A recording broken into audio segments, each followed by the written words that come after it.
Line में पिंगला ही पिंगला खड़ी है। गोरखनाथ कहने लगे भर्तरी पहचान लो इसमें कौन सी तुम्हारी पिंगला है। तो भर्तरी बोले तब राजा ने बात बताई जो सबरी हमको त्योरे रहाई।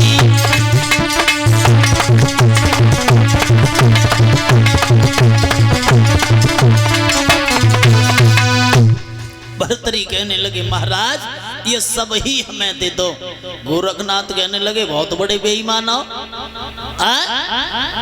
बोले आंखें बंद करो।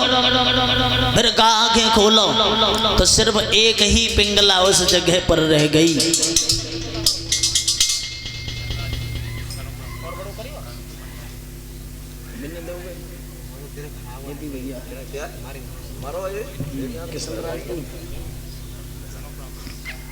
राम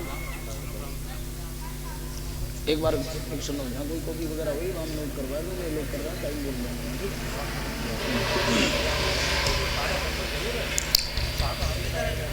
श्रोता बंधु जिस समय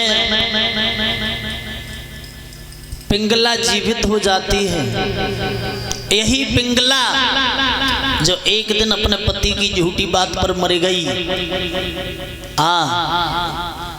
कवि से ब्राह्म कहने लगे वही रानी आगे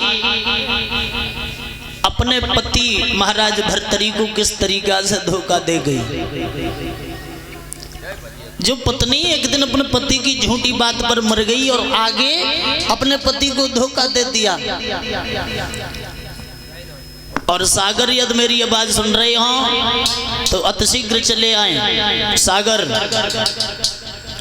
एक दिन श्रोता बंधु महाराज कचहरी में हैं, रानी घर पर रहे।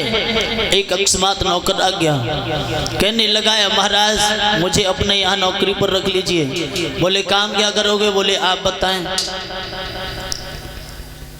कहने लगे महाराज नाम क्या है? कहने लगे यशपाल। महाराज कहने लगे यशपाल अगर हम दुनिया में किसी को चाहते हैं तो सबसे ज्यादा अपनी पत्नी को, और जब हम आंगन से दरबार के लिए चले आते हैं तो मेरी रानी अकेली रह जाती है और तुम्हें मेरी रानी के महलों की पहरेदारी करनी है। क्या करना है? बोले पहरेदारी। बोले ठीक है महाराज। उधर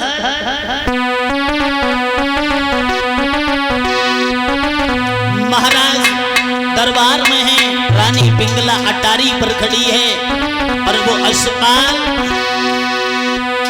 आरे यशपाल महलन ते घूमे हुई के घोड़ा पर सवार।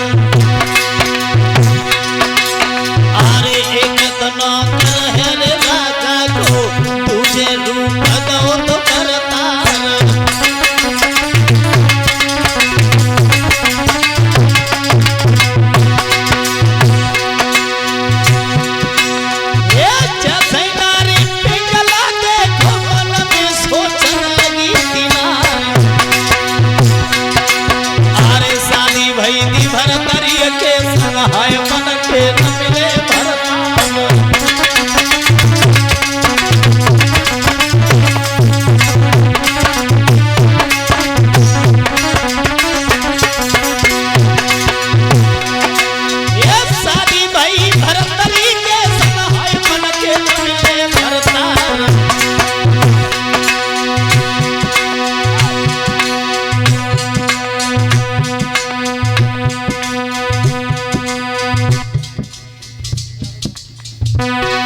और ये 101 मुद्राएं जीतू यादव गालिमपुर से आए, उनकी तरफ से आए हैं।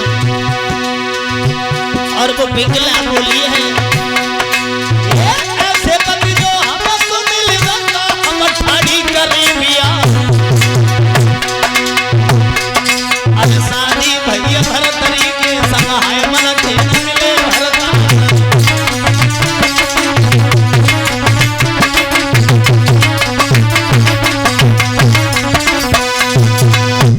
श्रोता बंधुओं उस नौकर की सुंदरताई को जब पिंगला ने देखा तो कहने लगी है प्रभु